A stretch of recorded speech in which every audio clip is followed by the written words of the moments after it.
শীতকাল মানে হচ্ছে হরেক রকমের শাকসবজি, মজার মজার খাবার। তো আজকে আমি রান্না করব মূলা শাক। মূলা শাকের রং কালার সব ঠিক রেখে কিভাবে মূলা শাকটা ভাজি করতে হবে সেটা আজকে দেখে নিও। তো আসসালামু আলাইকুম, ইজি কুক উইথ মিম কিচেনে সবাইকে স্বাগতম। আশা করি সবাই ভালো আছো। আলহামদুলিল্লাহ আমিও বেশ ভালো আছি। তো মূলা শাক ভাজি করতে প্রথমে আমি মূলা শাকটিকে কেটে নিয়েছি, পরিষ্কার করে নিয়েছি। এবার কুচি কুচি করে কেটে নিচ্ছি। এই যে দেখো, যত বেশি কুচি করে কাটবো অত বেশি মজা হবে মূলা শাকটা খেতে। এই দেখো আমার কিন্তু কুচি করে কাটা হয়ে গেছে। এবার আমি চুলায় একটি কড়াইতে শাকগুলো সব দিয়ে দিব। দেখো শাকগুলো দিয়ে আমি সুন্দর করে ভাপিয়ে নিয়েছি। এবার আমি এর মধ্যে দিয়ে দিব কেটে রাখা কতগুলো রসুন কুচি, কাঁচামরিচ কুচি, পেঁয়াজ কুচি আর সামান্য পরিমাণ লবণ দিয়ে দিব। লবণটা দেওয়ার কারণ হচ্ছে এই পর্যায়ে লবণটা দিলে শাকটা সুন্দর মতো সিদ্ধ হয়ে যাবে। এবার আমি শাকটাকে ঢেকে 2 মিনিট সিদ্ধ করে নিব। 2 মিনিট পর ঢাকনা তুলে এবার শাকগুলোকে আমি সুন্দর করে নেড়ে চেড়ে দিব।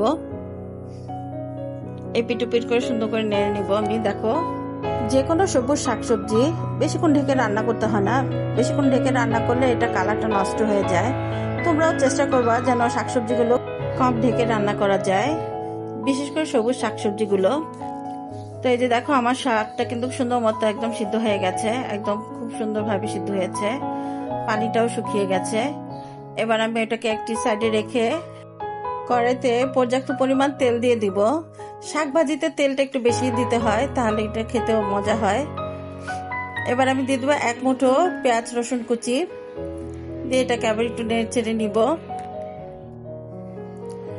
শাক ভাজিতে যত বেশি তোমার পেঁয়াজ মরিচ দেওয়া হবে, রসুন দেওয়া হবে, ওটা খেতে কিন্তু বেশি মজা হয়। এবার আমি এর মধ্যে সামান্য পরিমাণ হলুদ দিয়ে দিব, 1/2 চামচের মতো।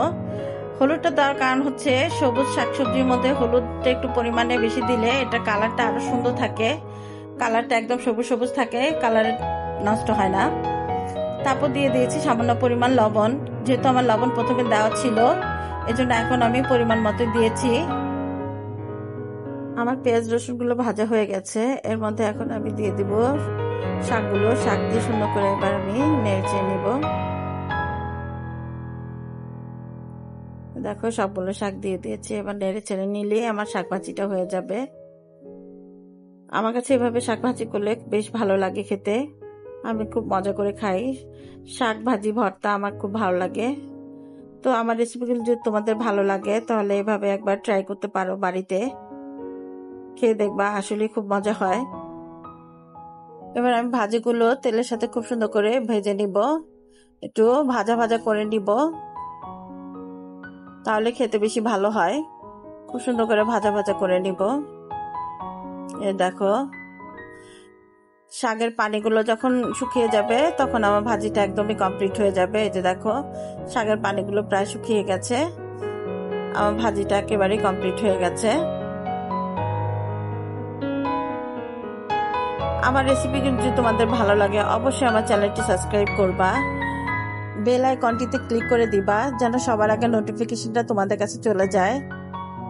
এ দেখো আমার ভাজিটা কিন্তু এখন রেডি হয়ে গেছে। খেতে কিন্তু খুবই মজা হয়েছিল, খুবই স্বাদের হয়েছিল। তো আজকের জন্য এই পর্যন্ত। সবাই ভালো থাকবা, সুস্থ থাকবা। আল্লাহ হাফেজ।